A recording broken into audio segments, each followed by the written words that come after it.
This is a collaborative effort, it is a long-term investment, and it is something we are incredibly proud of, and we look forward to working with people right across the country and moving forward and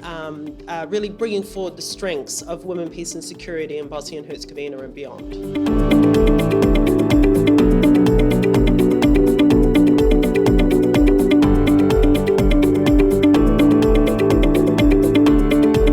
Što je bitno za bosansko-hercegovački akcioni plan za provedbu 1325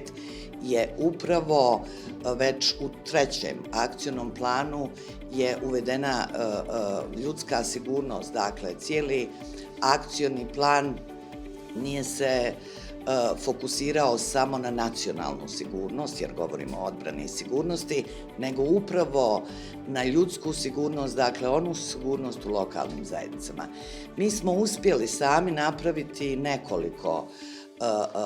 akcionih planova za lokalni nivo, ali evo ovaj projekat će nam dati u leđa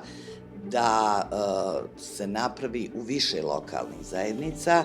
jer zaista je to nešto što nam je važno.